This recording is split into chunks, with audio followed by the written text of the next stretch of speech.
Hi, this is Ike from Groovy Entertainment. Today we got another book to read for you. Today, book Jenny in the Hospital from 1984. So let's get started.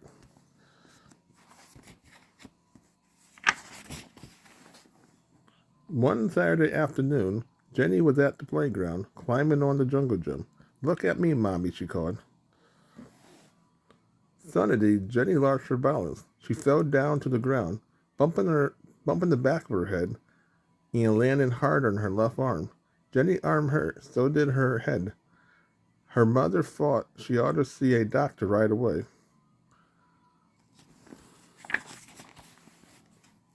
Jenny and her mother took a taxi to the emergency room at a nearby hospital.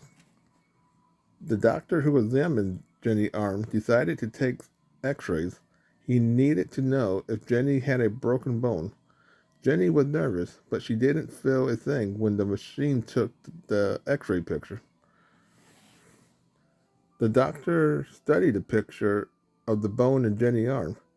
"You have a hairline fracture, Jenny," he said. "It's just a tiny break, but we have to put your arm in the cast for a while." "Will the cast hurt?" Jenny asked. "Not a bit," the doctor replied. In the plaster room, another doctor gently wrapped Jenny's arm in a bandage covered with wet, gooey plaster. "When the plaster dried," said the doctor, the cast will be stiff and hard. It will hold your arm still, so the bone will be able to mend itself." Jenny's arm didn't hurt much anymore, but her head still ached, and she felt dizzy. The doctor decided she should stay in the hospital overnight. A clerk in the admittance office made a name bracelet for Jenny to wear on her wrist. Then Jenny's mother talked to her father on the phone. He said he was coming over right away.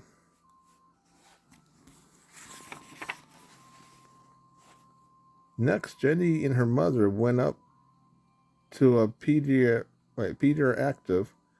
the children area of the hospital. A nurse named Linda Gomez took Jenny to her room and gave her a hospital gown with snaps in the back. Jenny said hello to the other girls in her room. Ellen was in the hospital for a test. Gloria was going to have an operation in the morning. There was a menu near Jenny's bed. Her mother helped her choose something she liked for dinner.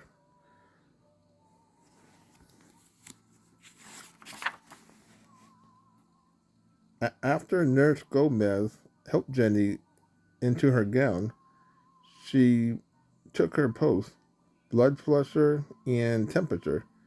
She also took blood from Jenny's finger. "This is for the laboratory test," she explained. Finally, she showed Jenny a button near her pillow.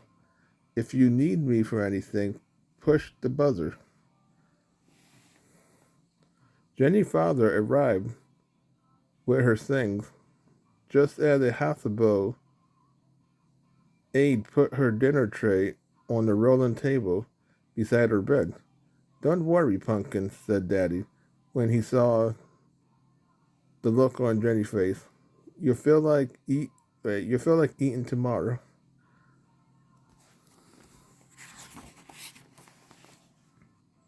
When it was time for Jenny's parents to go home, they hugged her and said they would be back tomorrow.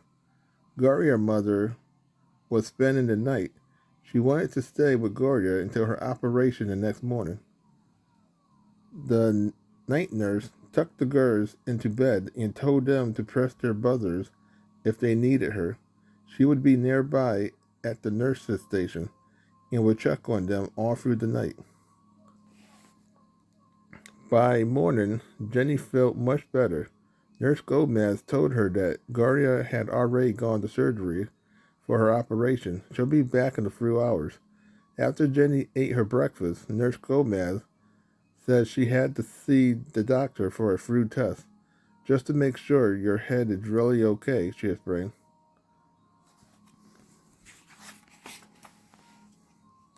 A hospital aide named Clifford bought a wheelchair to take Jenny for her tests. All patients must use wheelchairs, he said. That's the hospital rules. On the way to the doctor's office, they passed the children's playground. It was filled with toys and books and games. Jenny wanted to stop there, but Clifford said they had to go to see the doctor first. Doctor asked Jenny how her head felt. Jenny said it still hurts a little, but she didn't feel dizzy anymore.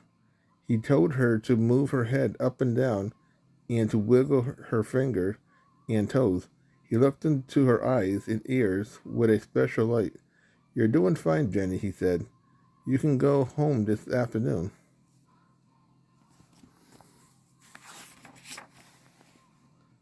Clifford came to take Jenny back to her room, but Jenny wanted to go on a tour of the hospital. I'm not supposed to give tours, Clifford said, but maybe you can peek at a couple of places.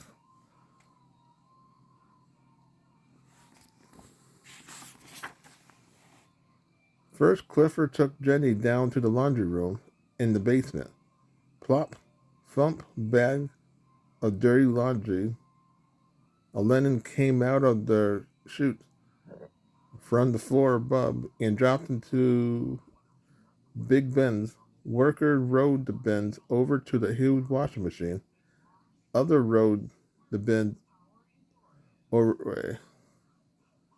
Other people was ironing and folding stacks of clean clothes.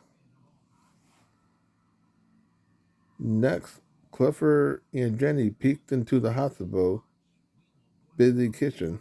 The pots on the stove were larger than any Jenny had ever seen, and people were walking in and out of the huge refrigerator.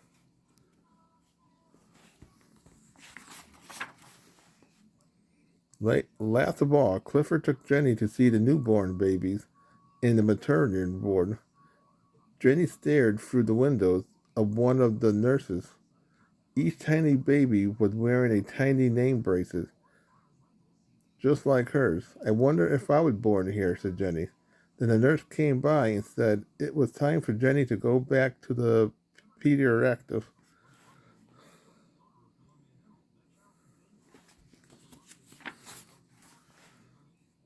Jenny's parents was waiting at the nursing station. I saw the doctor, said Jenny.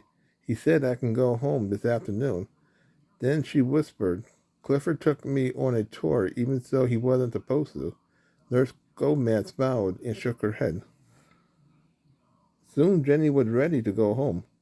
Gloria was still very tired from her operation, but she waited to sign her name on Jenny's cast. Ellen wrote a message too.